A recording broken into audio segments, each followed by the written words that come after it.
Koleoso wọ́n ní káwé fún ní kẹ́kọ̀ọ́ ní ṣẹ́wọ́n wọn nílé alára ká sì sọ̀rọ̀ fún ní kágbà ní sẹ́wọ́n wọn lóde ìjẹ́rò àwọn tó gbọ́ àgbàgbà ní sẹ́wọ́n lóde ìgbéréje àkọ́kọ́ náà wọ́n ti bọ́ sí ìpele tó ga ìpele tí ó lágbára tí ó láàmì láká ẹgbẹ́rẹ́ nìyí. Iṣẹ́ yá. Ó ti dé padà Koleoso part 11 season 3. Ó yá o gbogbo ẹ̀yin tí ẹ retí Koleoso part 11 season 3. A ti ṣetán láti ṣe kíni láti gbé jáde fún ẹ̀yin olólùfẹ́ wa pátápátá. Ẹ̀yin tí ẹ retí Koleoso, ẹ̀yin tí ẹ wò pé kí ló kù, kí la fẹ́ wò. Ibrahim Iteledicon wọ́n ti bá wa sọ̀rọ̀ lánàá lórí Koleoso part 11 season 3. Wọ́n ti ní ẹ lọ fọkàn balẹ̀ pé Koleoso part 11 season 3 máa jáde. Ìgbà gbogbo ló máa jáde nítorí ẹni mo ṣe wà lórí YouTube yín Àṣeyọrí TV lẹ́ni láti wá gbé yín débẹ̀ pátápátá. Gbé yín débẹ̀, ṣàlàyé gbogbo ẹ̀ fún yín lẹ́ni. Ẹ make sure pé wo fídíò yìí láti bẹ̀rẹ̀ dé òpin. Bẹ́ẹ̀ ni ẹ make sure pé wo fídíò yìí láti bẹ̀rẹ̀ dópin. Kẹ́ má bàa miss any part ńbẹ̀. Ìgbà wo ló máa jáde, ibo ló máa jáde sí, ibo lẹ ti máa rí wò. Koleoso part 11 season 3. Ìtẹ̀lẹ́tì ní ẹ má jáde tí anything mọ́ lẹ́yìn Koleoso part 11 season 3 àti àtùpà kẹsàn-án náà ń bọ̀. Sinimá méjì tí mo gbé wá fún yín nìyẹn, but ẹ jẹ́ ká tiẹ̀ sọ̀rọ̀ lórí Koleoso part 11 season 3 yẹn náà. Ìgbà wo ló máa jáde?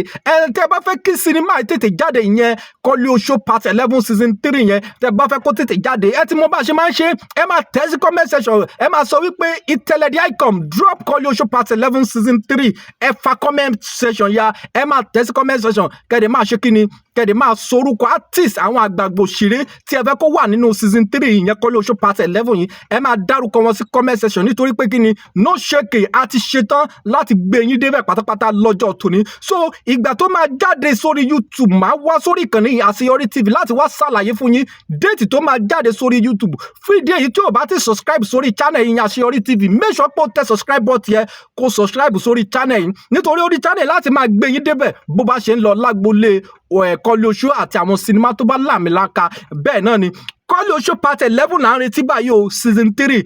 Gbogbo ẹ̀yin tẹ́ ń search fún return of Koleoso, Koleoso part Oṣodiran part 3 no, Koleoso part 11 season 3 ló máa jáde sórí YouTube láti ọwọ́ Iteledicon. Déètì tó máa jáde tó bá di next week a tún máa sọ̀rọ̀ lé lórí nítorí pé ó possible kó jẹ́ pé next week la máa release yẹ sí orí YouTube. Ṣùgbọ́n kẹ́ má bá wa miss any part, kẹ́ má bá miss anything. Òun ni mo ṣe ní ẹ má máa subscribe sórí channel yìí. Bó bá ṣe ń lọ a máa já yín tán lórí Koleoso part 11 season 3. Ó máa ládùn gan o Koleoso part 11 season 3.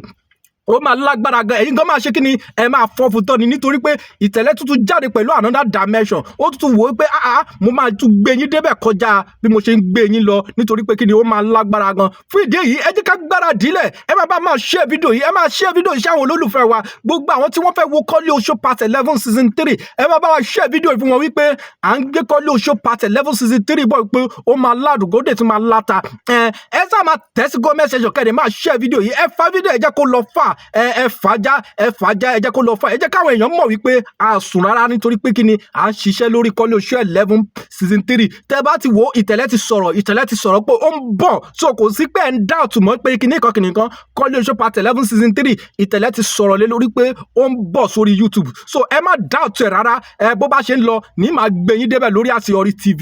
Ẹ máa tẹ subscribe button yín kẹ́dẹ̀ máa bá wa share fídíò yìí káàkiri fún gbogbo ẹ̀yin olólùfẹ́ wa. A tún máa wá ń jọ mi láti máa gbé yín débẹ̀ kó tó dìgbà náà àwa la máa wá ẹ̀yin náà la máa bá ire o.